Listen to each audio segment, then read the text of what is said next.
Nah, jadi deskriptor tadi ya. Untuk HKSA kita butuh senyawa pemandu, senyawa turunan, deskriptor. Jadi deskriptor itu adalah sifat-sifat yang bisa menggambarkan suatu senyawa. Misalnya nih, kalau manusia kan manusia punya hidung misalnya ya, punya mata, punya rambut. Nah, itu merupakan deskriptor untuk mencirikan manusia ya, rambut, bentuk hidung, mata, bentuk mata ya, dan sebagainya, warna mata itu deskriptor untuk mencirikan manusia. Nah, deskriptor untuk mencirikan suatu senyawa kimia itu adalah sifat fisikokimianya seperti polaritas ya, kemudian log P itu adalah apa namanya, konstanta atau lipofilisitas, hidrofobisitas ya. Kemudian faktor sterik itu adalah contoh deskriptor yang bisa menggambarkan suatu senyawa kimia. Jadi kita butuh deskriptor tersebut. Kemudian kita juga harus menentukan aktivitas biologis senyawa induk dan turunan. Jadi ini harus dilakukan percobaan di laboratorium. Kemudian setelah itu kita hubungkan ya tadi deskriptor-deskriptor ini kita masukkan ke suatu persamaan dengan berbagai model ya. Jadi ada beberapa model nih HKSA ini persamaannya ya. Ada Hans, Martin Kubini, Free Wilson, kemudian molecular modeling, quantum mechanical, topological, pattern recognition. Kita masukkan tadi deskriptor-deskriptor tersebut, kemudian kita hubungkan dengan aktivitas farmakologis sehingga dapat suatu persamaan. Ya, persamaannya apa? Persamaannya itu tergantung dari model yang dipakai. Bisa linear, bisa non-linear ya hubungannya. Jadi itu kurang lebih apa yang dibutuhkan di HKSA. Jadi HKSA ini termasuk LBDD ya, desain obat yang berbasis ligan. Desain obat itu ada yang LBDD, ada yang SBDD. Kalau LBDD itu ligand based drug design, kalau SBDD itu structure based drug design. Kalau HKSA ini masuknya ke LBDD, ligand based drug design. Jadi di sini kita hanya butuh lead compound. Sedangkan yang SBDD kita tidak butuh lead compound, kita butuhnya reseptornya. Jadi gitu ininya ya, apa namanya? Mindsetnya beda. LBDD dengan SBDD. Kalau di sini lebih ke kita ngotak-ngatik lead compound dengan mensubstitusikan berbagai substituen dengan deskriptor tertentu, kemudian kita hitung, kita tentukan aktivitas biologisnya, kita tentukan persamaannya. Ya, persamaan yang menghubungkan antara deskriptor tadi dengan aktivitas biologis sehingga dapat suatu persamaan. Begitu. Nah, sampai sini bisa dipahami nggak? Atau ada yang mau ditanyakan?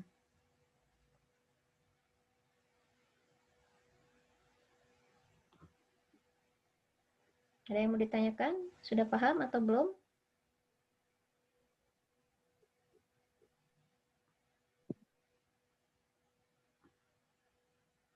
Ada yang mau bertanya? Belum, Bu. Belum, Bu. Belum, Bu. Tapi ngerti atau belum ngerti? Lumayan. Jadi HKSA itu adalah salah satu cara dalam mendesain obat ya. Cara mendesain obat berbasis kepada ligan. Jadi kita ngotak-ngatik atau memodifikasi ligan atau senyawa pemandunya ya. Begitu ini bahan-bahannya yang dibutuhkan ya. Nah, sekarang tahapannya. Nah, apa yang harus kita lakukan ketika akan melakukan HKSA? Yang pertama tentu saja memilih lead compound. Lead compound ini disesuaikan dengan aktivitas biologis yang akan diteliti. Kalau misalnya aktivitas biologis yang mau ditelitinya itu adalah antidiabetes misalnya ya, antidiabetes, maka di situ ada beberapa lead compound kan, ada beberapa turunan. Kita pilih salah satu. Misalnya mau glibenclamide ya. Nah, itu kita tentukan lead compound-nya adalah glibenclamide.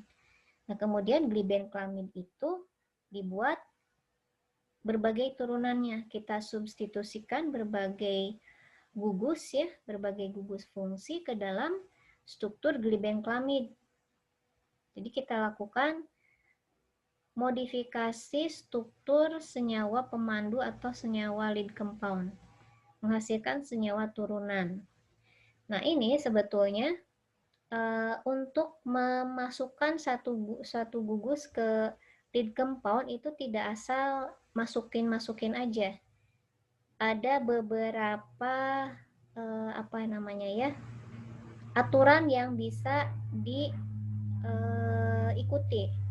Bisa dengan menggunakan kaidah Topliss misalnya ya, deret Fibonacci atau yang lainnya. Jadi di sini ada beberapa guidance ya untuk membuat senyawa turunan.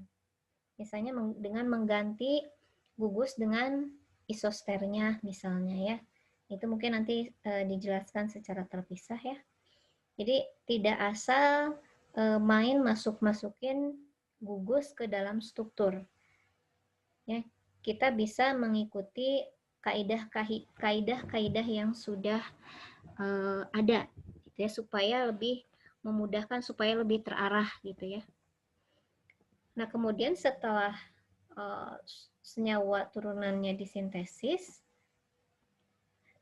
kita pilih deskriptornya. Deskriptornya apa yang mau kita teliti. Misalnya log P ya, hidrofobisitas. Maka ke dalam struktur senyawa tersebut, kita cari untuk substituen yang tadi sudah kita substitusikan itu, misalnya log P-nya berapa. Kemudian selanjutnya kita tentukan aktivitas biologisnya. Sebenarnya ini inline ya. Setelah sintesis senyawa, kita bisa menentukan deskriptor sekaligus kita tentukan aktivitas biologisnya. Kita tentukan baik secara in vivo maupun in vitro. Nah, parameter aktivitas biologis itu bermacam-macam tergantung dari aktivitas biologis yang akan diteliti. Kalau misalnya antioksidan nih, antioksidan parameter kekuatannya atau aktivitasnya apa yang dipakai untuk antioksidan? Ada yang tahu?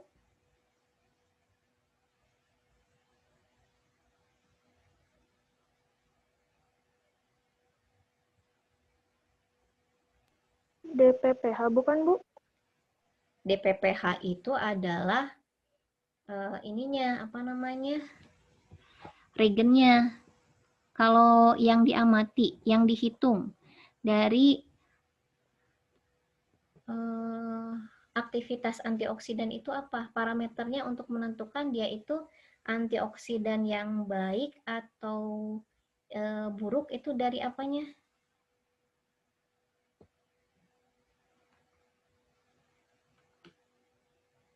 Dari apanya? IC50 kan? Inhibitory concentration minimum. Betul nggak?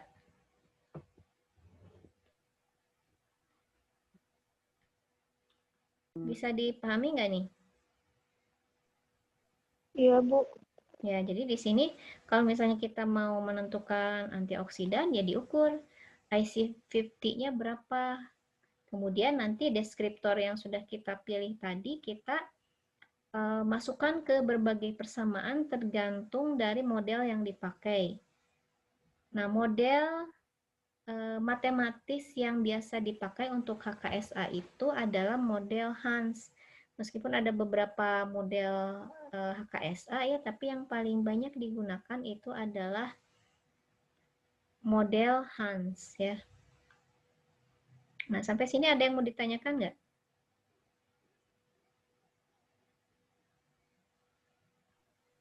Tidak, Bu. Tidak ada, lanjut ya.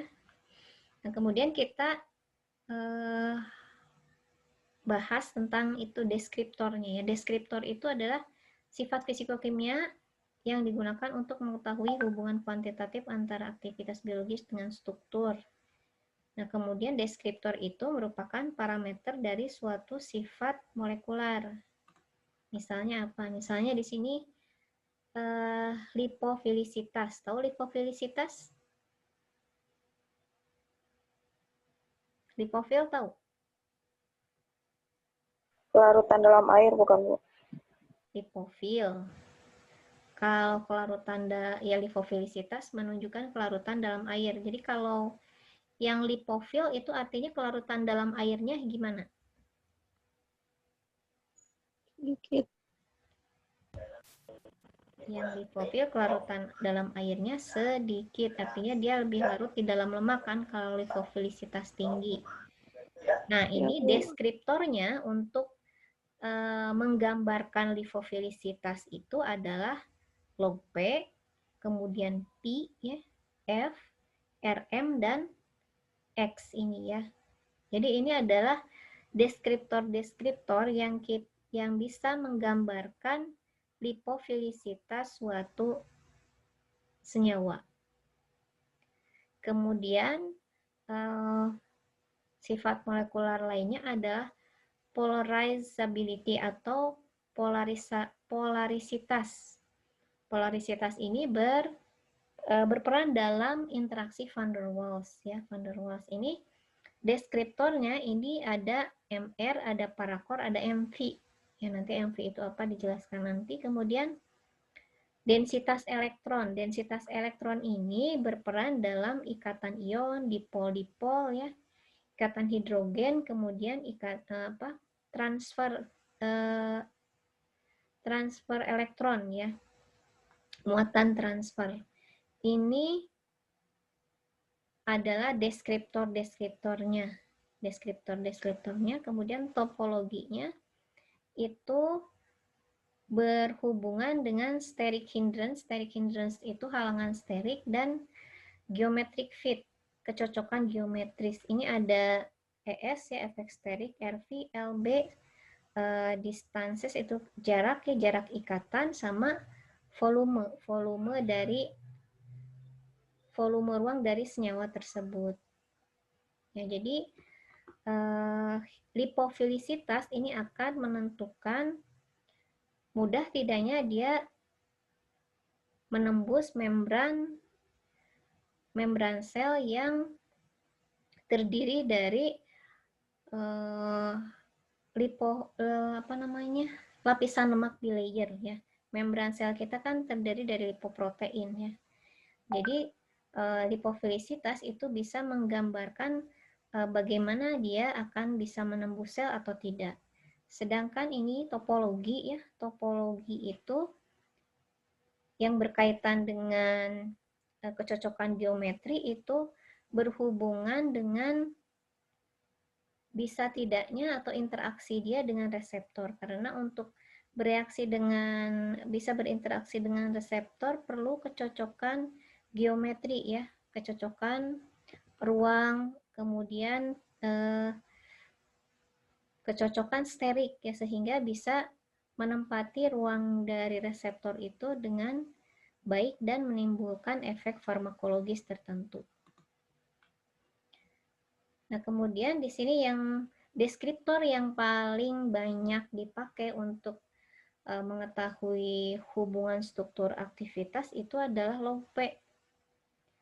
Di log P ini merupakan ukuran hidrofobisitas suatu obat yang merupakan kemampuan obat untuk dapat melewati membran sel. Nah, log P ini digambarkan dengan kelarutan relatif obat dalam oktanol yang dalam hal ini mewakili lapisan lemak bilayer dalam suatu membran, dan air yang menggambarkan cairan sel dan darah. Jadi log P ini dihitung dengan cara membandingkan konstanta distribusi antara suatu obat di dalam oktanol dengan air. Jadi kita bandingkan konsentrasi obat di dalam oktanol dan konsentrasi obat di dalam air. Semakin tinggi nilai log P itu artinya semakin lipofil atau hidrofob ya senyawa obat tersebut. Artinya dia akan semakin mudah menembus lapisan lemak bilayer dalam suatu membran. Kalau dia bisa menembus membran sel, maka dia akan mempunyai kecenderungan yang lebih tinggi untuk bisa menimbulkan efek. Ya, bisa dimengerti penjelasannya? Bisa, Bu. Oke. Nah, kemudian deskriptor selanjutnya adalah hidrofobisitas substituen. Jadi ini disimbolkannya dengan pi ya. Nah, pi itu beda dengan log P. Kalau pi itu adalah hidrofobisitas substituen. Kalau P itu adalah hidrofobisitas seluruh molekul ya. Sedangkan pi itu adalah hidrofobisitas masing-masing substituen. Misalnya ya di sini di dalam metaklorobenzamid itu ada 3 substituen. Ada benzen, ada klor, ada amida. Ya, ini CONH2. Nah, maka log P atau hidrofobisitas molekul itu bisa dihitung dengan menggunakan hidrofobisitas dari masing-masing substituen. Misalnya di sini yang sudah diketahui itu log P dari benzen ya, senyawa induknya. Kemudian untuk mengetahui berapa log P dari metaklorobenzamid, maka kita tambahkan hidrofobisitas dari substituen pi dari Cl dan CONH2. Sehingga di sini log P-nya adalah hasil penjumlahan ini ya, 1,35. Yang teori ya, kalau teori itu berdasarkan hasil perhitungan. Sedangkan ini yang log P hasil percobaannya 1,51. Jadi tidak jauh berbeda ya.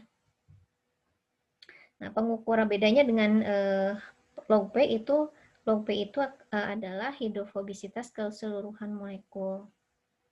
Jadi P ini bisa menunjukkan daerah spesifik dari suatu molekul yang mungkin dapat berinteraksi dengan daerah hidrofobik dari sisi aktif.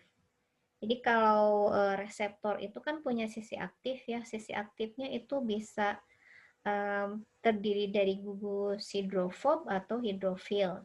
Yang hidrofob tentu saja akan berinteraksi dengan sisi aktif yang hidrofob akan berinteraksi dengan bagian obat yang hidrofob. Nah, kalau dilihat dari nilai pi-nya ya, nilai pi-nya di sini yang lebih hidrofob itu yang mana? Ada Cl, ada CONH2.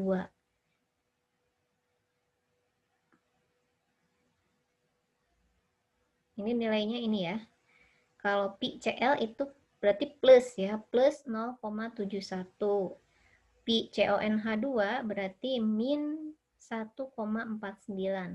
Aturannya sama kayak ini. Nilainya semakin tinggi, hidrofobisitas tinggi. Jadi kalau misalnya di sini PiCl-nya itu adalah plus 0,71, sedangkan CONH2-nya itu adalah min 1,49. Mana di sini yang gugus substituen mana yang lebih hidrofob? Oh, tidak. CL bukan, Bu? Cl ya, karena ini lebih besar kan, lebih positif dari CONH2. Nah, jadi gugus Cl ini akan berperan dalam interaksi dengan daerah hidrofobik dari sisi aktif reseptor. Ya, kurang lebih seperti itu ya, ininya apa namanya, gambarannya. Bisa dipahami?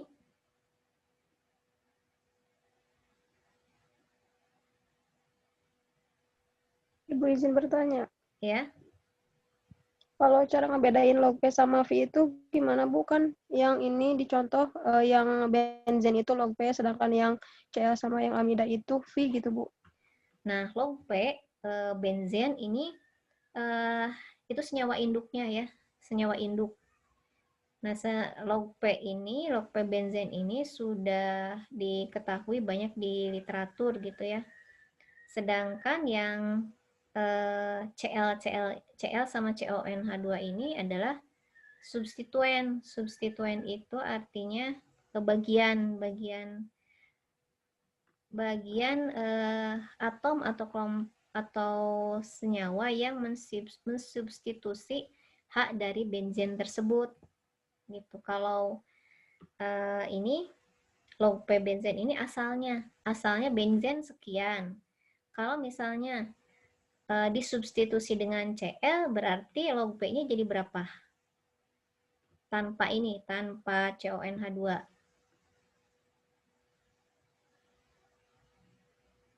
2,84 bukan, Bu? Ya, betul ya. Kalau misalnya tanpa Cl,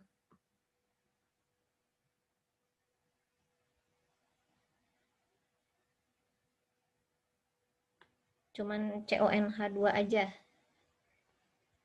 Log P-nya berapa?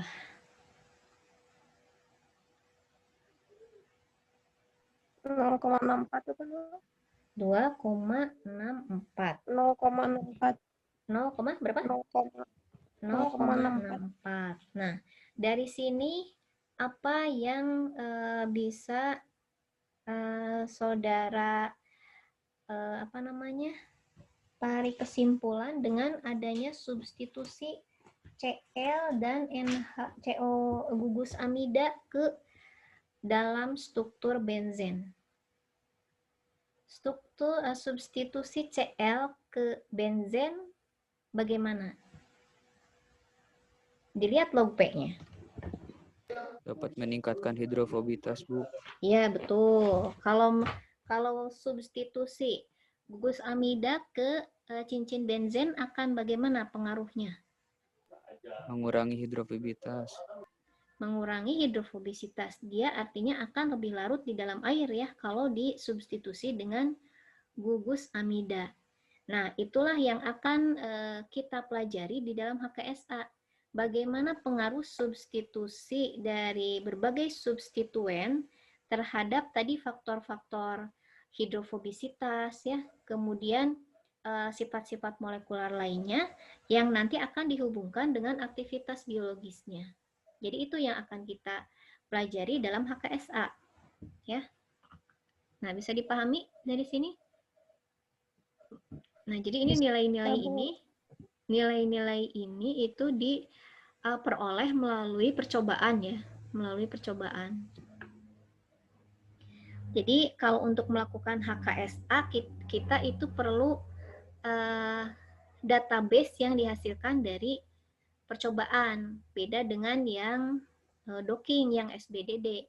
Yang SBDD itu murni tidak memerlukan, bukan tidak memerlukan ya, tidak banyak hasil percobaan yang diperlukan. Kalau untuk yang SBDD ya, kalau ini harus ada percobaan untuk menentukan aktivitas biologis, kemudian untuk menentukan deskriptor ya, meskipun deskriptor itu sekarang sudah bisa dihitung dengan software ya, ada software yang bisa menghitung log P, polarizabilitas, kemudian efek steris, surface itu sudah bisa dihitung. Nah, kemudian deskriptor lain yang penting dalam aktivitas biologis ini adalah konstanta Hammett ya, atau ini apa dibacanya ya biasanya, saya lupa nih.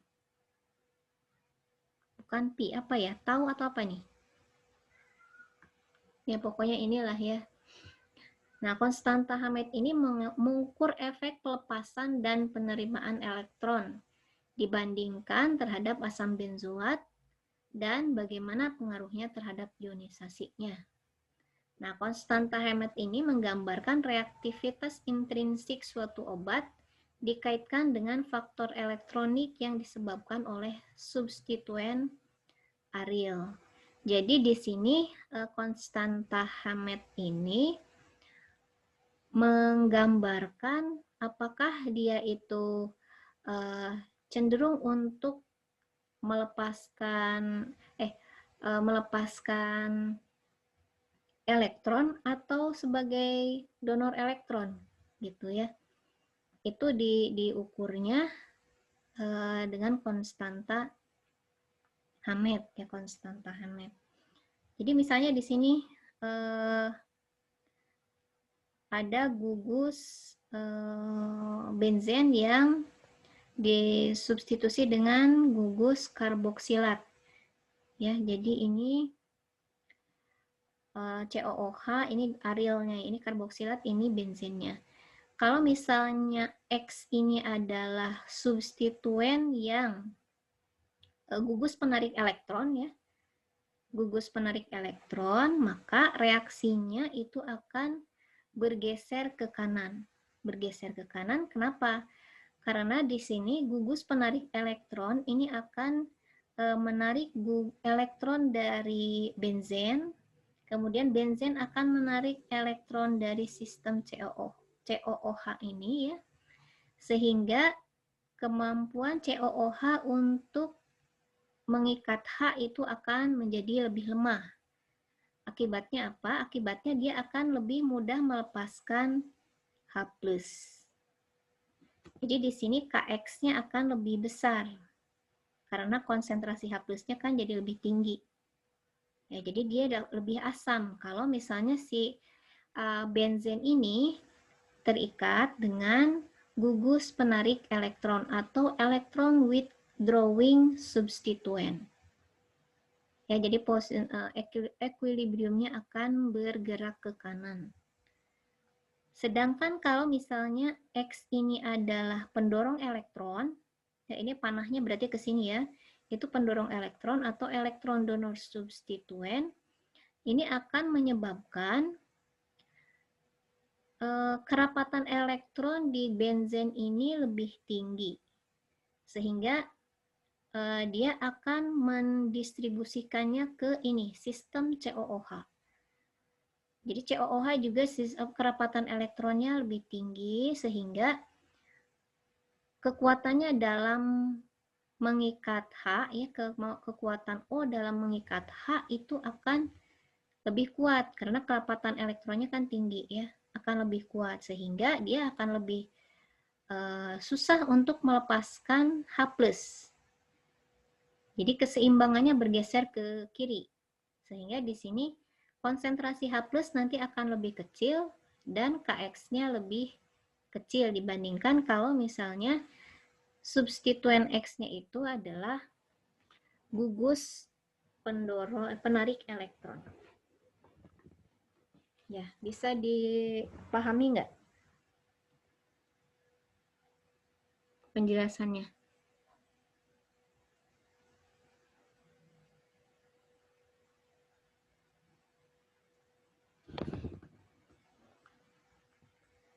Oke, kita lanjut dulu ya.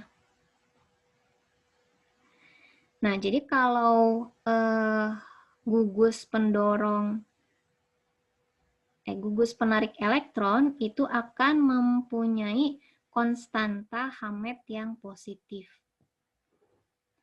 Kalau konstanta Hammett-nya positif, dia berarti gugus penarik elektron substituennya. Ya. Contoh gugus penarik elektron adalah gugus nitro. Gugus nitro. Jadi kalau penarik elektron, konstanta Hammett-nya positif. Sedangkan kalau pendorong elektron ya, contohnya di sini gugus pendorong elektron itu adalah CH3. CH3 ini nilai konstanta Hammett-nya negatif. Ya, jadi Anda pada saat memilih substituen, dipilih itu kan di literatur misalnya sudah ada tuh konstanta Hammett dari gugus ini sekian, gugus ini sekian. Kalau misalnya mau mensubstitusi dengan gugus pendorong elektron, berarti cari yang konstanta Hammett-nya positif apa negatif.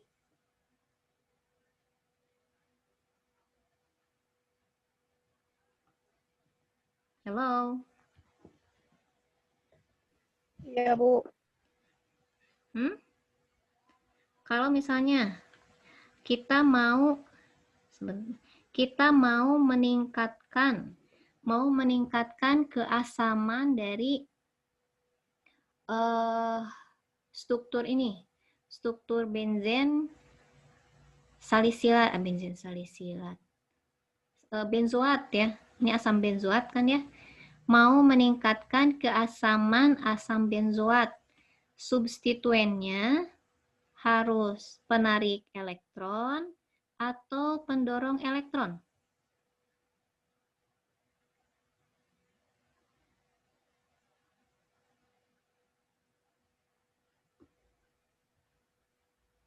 Pendorong bukan, Bu? Pendorong berarti yang ini. Kita lihat di sini. Bagaimana pengaruh gugus pendorong elektron terhadap keasaman asam benzoat. Berarti yang mana? Yang bawah ya. Gimana tuh? Asam yang kuat itu yang disebut asam kuat yang lebih susah atau lebih gampang melepaskan H+-nya?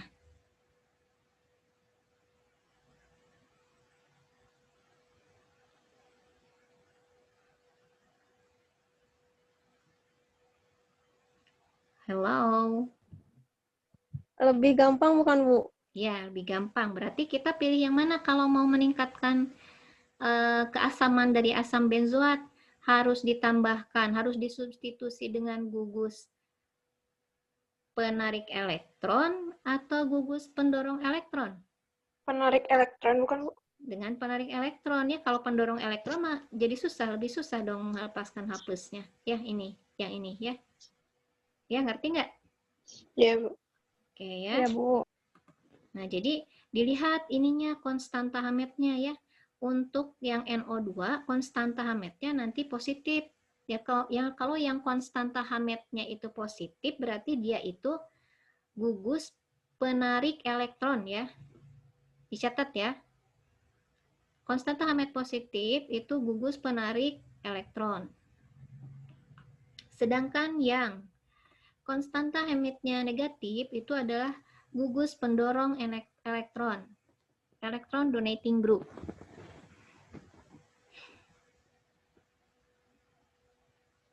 Oke? Bisa dilanjut? Bisa, Bu. Nah, ini adalah deskriptor-deskriptor lain yang sering digunakan, yang bisa digunakan untuk menghitung hubungan antara struktur dengan aktivitas. Ya, nanti Anda bisa baca sendiri ya, ada parameter hidrofobik. Parameter hidrofobik ini tidak hanya dilambangkan atau dicirikan dari log P-nya aja. Bisa dari log P, bisa dari R, RM ya. Log SW, kemudian parameter kelarutan dan sebagainya. Ya. Ini parameter elektronik ya. Parameter elektroniknya ada pKa, log K ya, dan sebagainya. Ini juga parameter semi-teoritis, parameter teori orbital, kemudian parameter sterik. Ini ada parameter ruah, parameter sterik true ya, parameter sterik tough, Hancock dan sebagainya. Nah, kemudian selanjutnya kita akan bicara tentang model ya, model matematis yang bisa digunakan untuk menggambarkan hubungan antara struktur dengan aktivitas. Jadi seperti saya sebutkan di awal, tadi ada beberapa model HKSA ya. Nah, yang saya bahas di sini hanya ada Free Wilson dan Hans. Nah, model Free Wilson ini cukup sederhana ya, model Free Wilson. Jadi, menurut Free Wilson, respon biologis itu merupakan sumbangan aktivitas gugus substituen terhadap aktivitas senyawa induk. Atau ini secara matematis bisa dituliskan sebagai berikut. Log 1/C itu sama dengan sigma S plus mu. Di mana log 1/C ini adalah logaritma dari aktivitas biologis. Kemudian sigma S adalah total sumbangan substituen terhadap aktivitas biologis senyawa induk. Dan mu adalah aktivitas biologis senyawa induk. Nah, pada substitusi bermacam-macam gugus di daerah atau zona yang berbeda dari struktur senyawa induk, maka di sini berlaku persamaan sigma AN dikali BN itu plus mu itu sama dengan log 1/C. Di mana sigma AN dikali BN ini adalah total sumbangan aktivitas dari N substituen dalam N zona terhadap aktivitas senyawa induk. Ya, mungkin nanti dijelaskan dengan contohnya ya, supaya lebih jelas. Nah, ini ya. Ini adalah struktur tetrasiklin. Senyawa induknya itu adalah senyawa induknya itu adalah deoksitetrasiklin. Di mana deoksitetrasiklin ini bisa diganti dengan 3 substituen ya. Ada 3 zona ya yang bisa diganti substituennya, yaitu di zona R, zona X, dan zona Y. Ya. Zona Y. Kenapa tidak di sini? Nah, kalau di sini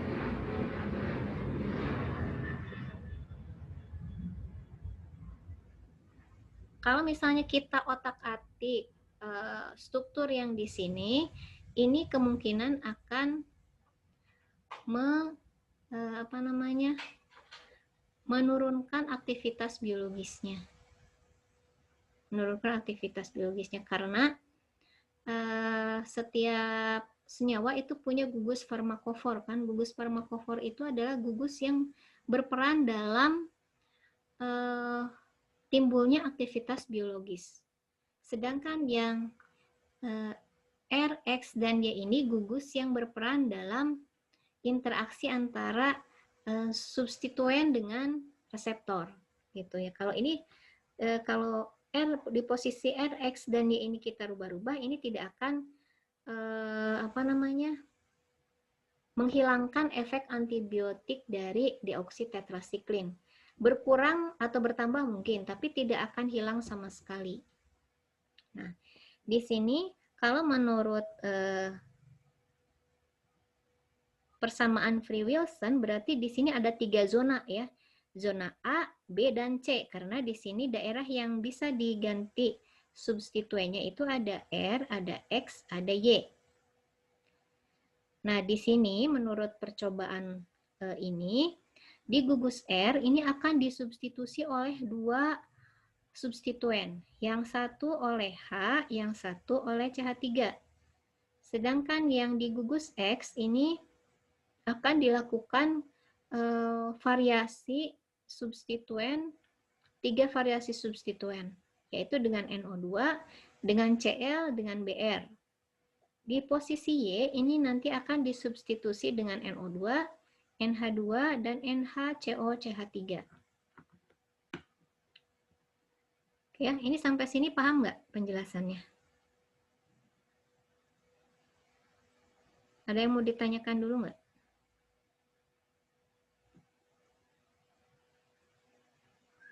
Tidak, Bu. Masih bisa mengikuti? Masih, Bu. Nah, jadi untuk senyawa satu ya, senyawa satu itu artinya di sini H-nya positif, berarti R-nya itu adalah H ya untuk senyawa satu ya. Kemudian di posisi X-nya itu adalah NO2. Sedangkan di posisi Y-nya itu adalah NO2. Kemudian hasil percobaan di sini log 1/C-nya itu adalah 60. Nah, sedangkan di sini yang senyawa 4, coba. Yang senyawa 4 ini artinya apa nih? R-nya apa? R-nya H. Terus? Terus X-nya Cl. Ya. Y-nya itu NH2. Ya, betul. Ya. Jadi di sini yang kita lihat itu adalah log 1/C-nya. Log 1/C-nya. Ya, log 1/C yang tinggi itu artinya aktivitas biologisnya paling tinggi. Aktivitas biologisnya paling tinggi. Nah, di sini yang paling tinggi log 1/C-nya senyawa nomor berapa? Nomor 4. Nomor 4. Berarti kalau kita ingin mengoptimalkan si aktivitas biologis dari 6-deoksitetrasiklin ini, kita harus mensubstitusi R-nya itu dengan H, kemudian X-nya dengan Cl, dan Y-nya itu dengan gugus NH2. Ya, paham sampai sini? Paham, Bu. Ya, jadi kita masukkan substituen-substituen, kemudian kita ukur, kita tentukan log 1/C-nya, tabulasikan mana yang paling tinggi, itulah desain obat baru yang diusulkan. Gitu ya. Jadi desain obat barunya itu adalah yang ini, yang nomor 4 ya, senyawa nomor 4. Nah, ini kalau menurut Free Wilson berarti begini perhitungannya ya. Jadi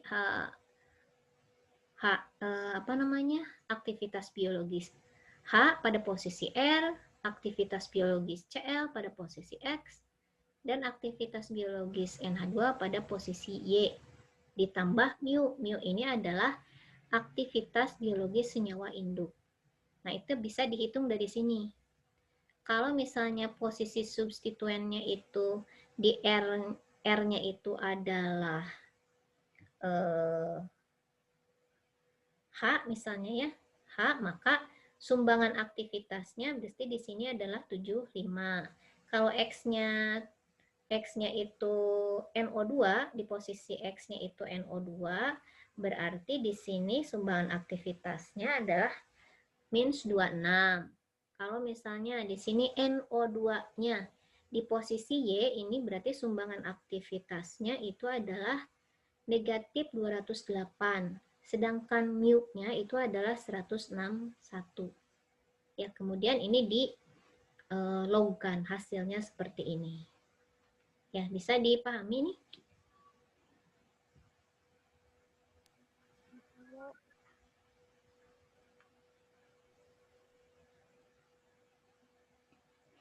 Bisa dipahami nggak nih?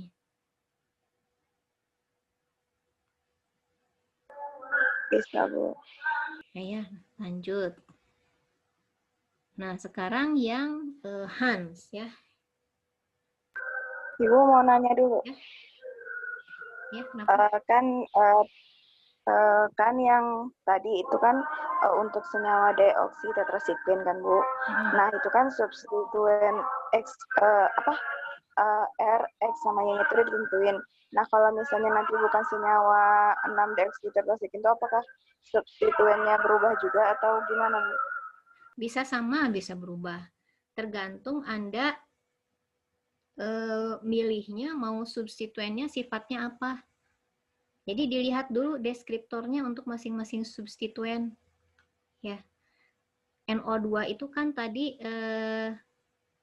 misalnya kita mau membuat atau kita ingin membuat si senyawa ini jadi lebih non-polar misalnya ya. Jadi substituen seperti apa yang harus kita substitusikan gitu. Jadi seperti itu. Jadi pemilihan gugus fungsi yang disubstitusikan itu bebas ya, tidak harus hanya ini aja. Bisa gugus fungsi yang lainnya. Tergantung dari tujuan dari modifikasi senyawanya, tujuannya apa? Apakah mau meningkatkan keasaman misalnya, mau meningkatkan lipofilisitas, atau mau menurunkan lipofilisitas. Kalau mau menurunkan lipofilisitas kan kita harus mencari gugus yang polar yang dimasukkan gitu. Jadi seperti itu ya, bisa seperti ini, bisa juga beda, tergantung dari tujuan modifikasinya. Makanya harus itu ada aturannya gitu, ada aturannya ya. Bisa Ya Bu, terima kasih. Bisa diganti dengan yang isoster dengan ini gitu dari senyawa induknya. Yang itu nanti dijelaskannya secara terpisah saja ya. Jadi supaya nggak terlalu ngejelimet gitu. Ya Bu. Nah, sekarang ke yang model ini ya, apa namanya? Hans. Jadi model Free-Wilson ini kurang berkembang ya, karena alasan-alasan ini. Jadi yang paling banyak dipakai itu adalah ini, HKSA Hans. Jadi menurut Hans, model matematika dari HKSA itu seperti ini. Jadi A, sigma V, sigma ini adalah konstanta Hammett ya, sifat elektronik, ini dan sifat sterik. Jadi kalau menurut Hans, persamaan dari HKSA itu merupakan sumbangan dari sifat lipofilik, elektronik, dan sterik dari gugus terhadap sifat senyawa induk yang dapat mempengaruhi aktivitas biologis. Ini sedangkan yang A, B, C, dan D-nya itu adalah tetapan yang didapat dari perhitungan analisis regresi linier. Nah, yang Hans ini bisa linier, bisa juga non-linier. Ya, kurvanya parabolik. Jadi seperti ini hubungannya ya. Ini hubungan antara log C dengan log P yang tidak linier. Ini hubungan antara log 1/C dengan sifat lipofilik, kemudian sifat elektronik, dan sifat sterik. Jadi kalau ini yang parabolik ya. Kalau linier kan sudah tahu ya, linier. Kurva linier ini yang parabolik, ini aktivitas, ini deskriptornya.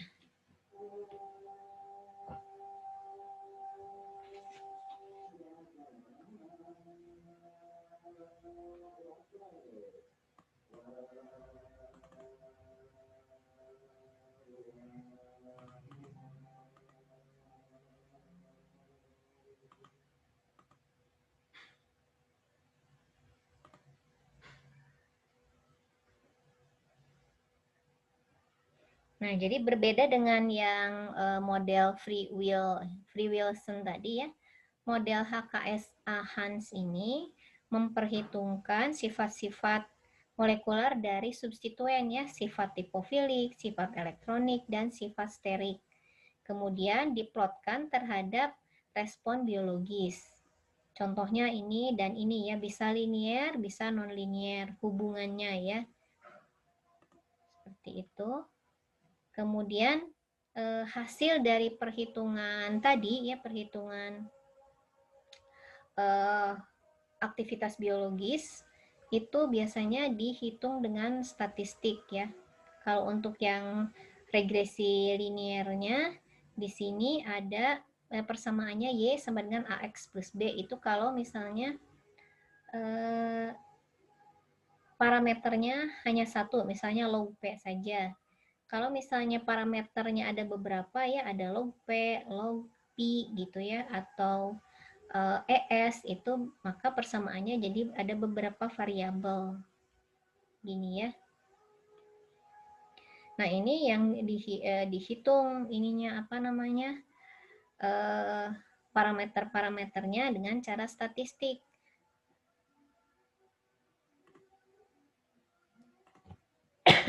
Nah, kalau regresi linier, yang harus diperhatikan itu kan nilai R-nya ya. Nilai R-nya itu harus mendekati 1. Jadi, suatu hubungan antara aktivitas dengan struktur itu linier dengan parameter, suatu parameter itu linier jika persamaannya itu R-nya itu mendekati 1. Gitu ya, nanti bisa nanti dilihat ya gimana artinya. Ini yang non-linear itu bentuknya parabola ya, bentuknya parabola. Pernah belajar kan ya bentuk-bentuk kurva, ada linear, ada non-linear. Masih ingat? Kalau persamaan kuadrat itu biasanya parabola ya, kurvanya. Ya, semoga masih ingat ya. Ini contoh dari hubungan linear antara aktivitas biologis dengan log P. Nah, jadi di sini ada kita menghubungkan antara parameter dengan antara deskriptor log P dengan aktivitas biologis. Kemudian kita buat kurva ya, kita buat kurva antara log C dengan log P. Dapat persamaan ini A kali log P plus B. Dengan nilai A untuk misalnya penghambatan S aureus di sini tipe senyawanya ROH ya. Di sini A-nya itu sekian, B-nya sekian, N itu adalah jumlah turunan yang diteliti ya, jumlah turunan yang ditentukan aktivitas biologisnya. N-nya di sini 9. R ini adalah nilai kemiringan ya, kemiringan dari kurva. S ini adalah standar deviasi. Jadi untuk yang linear kita lihat ini R-nya. R-nya semakin dia mendekati 1 ya, semakin mendekati 1 semakin bagus. Atau semakin erat hubungannya ya antara log P dengan aktivitas biologis tersebut. Nah, sehingga dari sini ya kita akan mengganti tipe senyawa yang diteliti di sini ROH ya. ROH. R-nya itu disubstitusi dengan berbagai senyawa yang log P-nya beda-beda. Log P-nya beda-beda. Kemudian setelah kita buat kurva ya antara log 1 per C dengan log P dapat persamaan 1,28 plus 1,28 log P plus 0,59. Itu persamaannya untuk efek narkosis ya, karena di sini R-nya paling bagus, paling erat hubungannya antara log P dengan efek narkosis. Gitu ya. Artinya di sini hubungan antara log P dengan efek narkosis ini paling erat gitu. Nah, dari persamaan ini kita bisa memprediksi kalau misalnya senyawa substituennya itu lebih hidrofob ya, aktivitas narkosisnya akan semakin tinggi atau semakin rendah. dari persamaan ini. Ya. Gitu. Apa bisa dipahami? Bisa dimengerti nggak? Bu. Ya, semoga bisa dimengerti ya. Nanti mungkin akan lebih mengerti lagi kalau dikasih contoh soal ya. Jadi seperti itu kurang lebih ya. Jadi hubungannya antara log 1/C dengan log P dari tipe senyawa ROH ya, itu adalah 1,28 A kali log P plus 0,59 plus 0,9 itu hubungannya ya. Jadi nanti tinggal diprediksikan saja kalau log P-nya misalnya log P-nya besar, aktivitas narkosisnya bakal lebih besar atau lebih kecil? Untuk yang efek narkosis ini. Akan lebih besar atau lebih kecil kalau persamaannya seperti ini?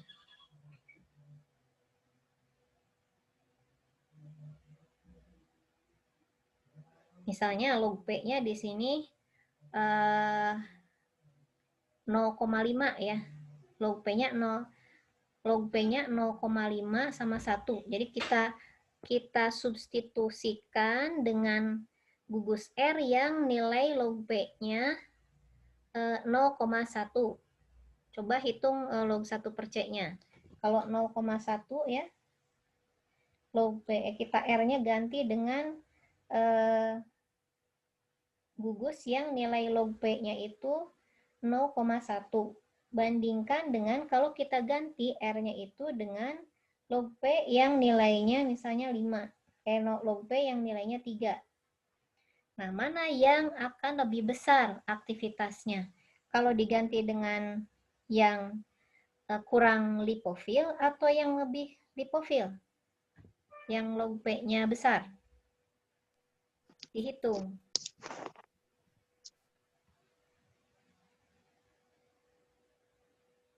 Sudah ngitungnya? Bisa nggak ngitungnya?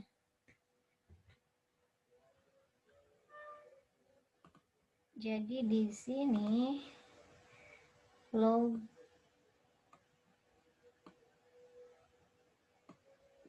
1/C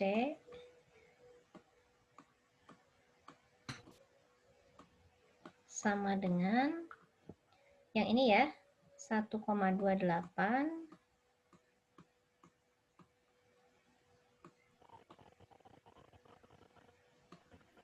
ditambah ini log P ya. Log P ditambah dengan 0,59.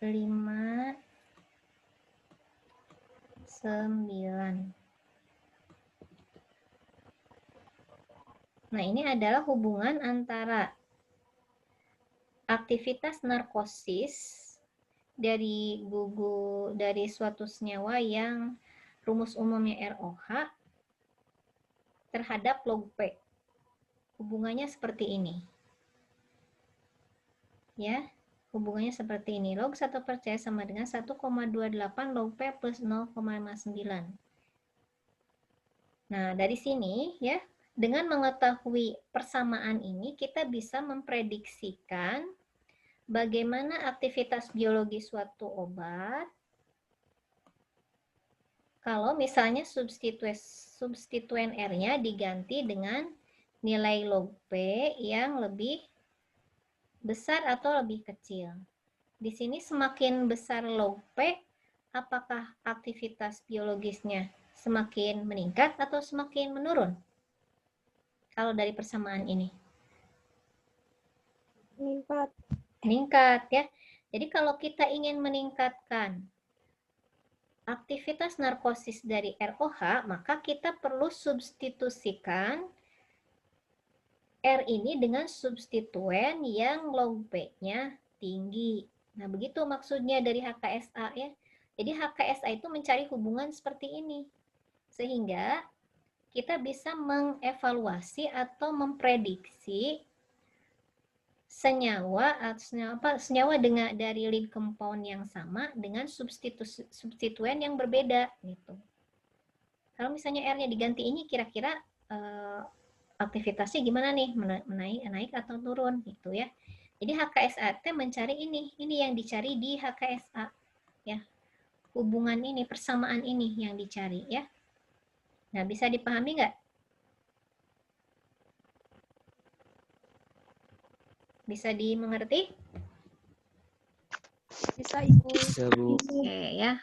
Saya akan percepat nih dengan yang ini contoh yang Hans ya, yang Hans. Oke. Nah, yang Hans ini contoh hubungan HKSA dengan menggunakan model Hans ya. Model Hans itu menggunakan beberapa deskriptor kan, beberapa deskriptor ya. Deskriptornya di sini adalah ini konstanta Hammett dan Pi ya, atau hidrofobisitas substituen. Nah, substituennya apa? Substituennya itu adalah NO2. Misalnya ya, NO2.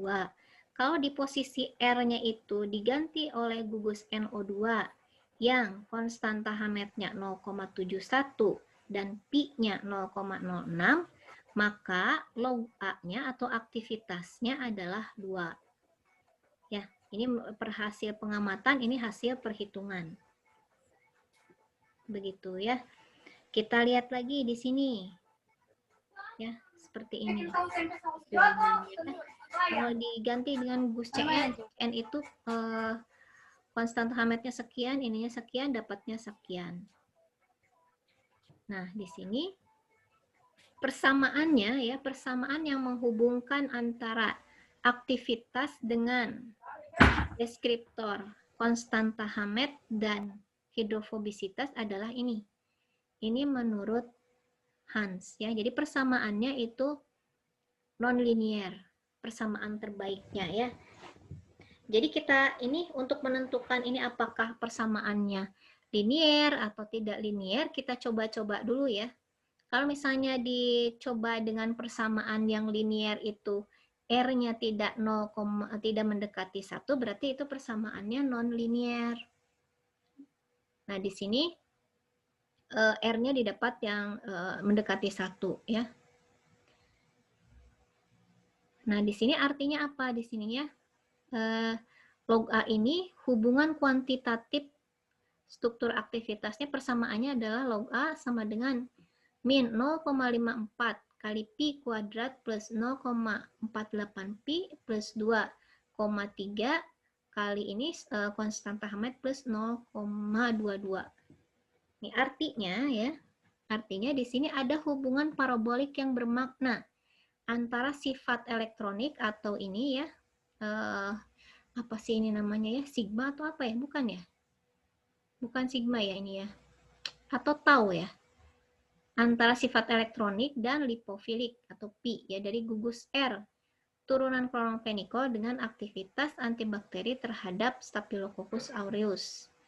Di sini pengaruh sifat elektronik itu lebih besar daripada sifat lipofilik. Taunya dari mana? Dari sini. Ini dari koefisien dari sifat elektronik itu lebih besar daripada yang sifat lipofil. Ini kan lipofil ya. Jadi di sini kalau kita ganti dengan substituen yang sifatnya penarik elektron, maka ini akan meningkatkan aktivitas biologisnya. Nah, betul saja karena di sini NO2 itu kan gugus penarik elektron ya. Gugus penarik elektron ini substitusi R dengan gugus penarik elektron ini akan mengoptimalkan aktivitas antibakterinya. Nah, sehingga untuk mendapatkan senyawa turunan kloramfenikal baru dengan aktivitas optimal harus diperhatikan agar substituen R-nya bersifat penarik elektron kuat, ya, atau taunya di sini positif, ya, dan mempunyai sifat tipofilik lemah atau Pi-nya rendah, ya, Pi-nya rendah.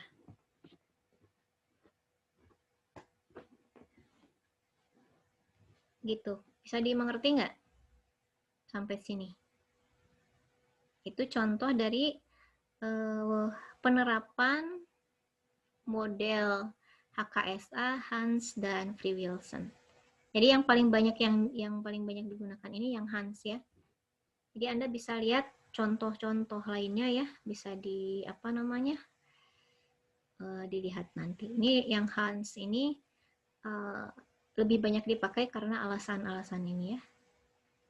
Nah, mungkin itu saja yang bisa saya sampaikan. Ada yang mau ditanyakan nggak?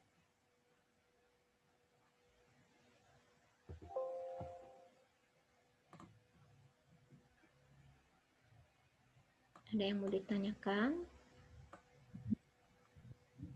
Ya, Ibu cukup. Enggak? Sudah? Sudah paham? Iya, Bu. Oke. Ya, kalau sudah paham berarti untuk pertemuan hari ini cukup sampai di sini. Nanti ketemu lagi berarti hari Sabtu, ya? Iya, Bu, hari Sabtu. Hari Sabtu, ya. Diperkirakan jam 4, ya, tapi itu kalau misalnya saya belum beres jam 4 berarti nanti agak mundur, ya, waktunya, ya. Baik, Bu. Ya, sampai saya Baik, beres Bu. gitu, ya, setelah saya beres pelatihan nanti baru saya kuliah. Jadi nanti hari Sabtu agendanya adalah evaluasi, ya, evaluasi. Jadi saya nanti akan kasih Anda tugas, ya, Anda kasih tugas, nanti dikumpulkannya hari Sabtu dan akan kita bahas. Oke, jadi Anda pelajari dulu, ya, materi yang dari pertemuan pertama sampai yang hari ini, ya, materinya, ya. Oke, tidak ada pertanyaan? Bu. Tidak ada, Bu. Tidak ada. Kalau tidak ada berarti cukup sampai di sini, ya. Sampai ketemu hari Sabtu berarti, ya.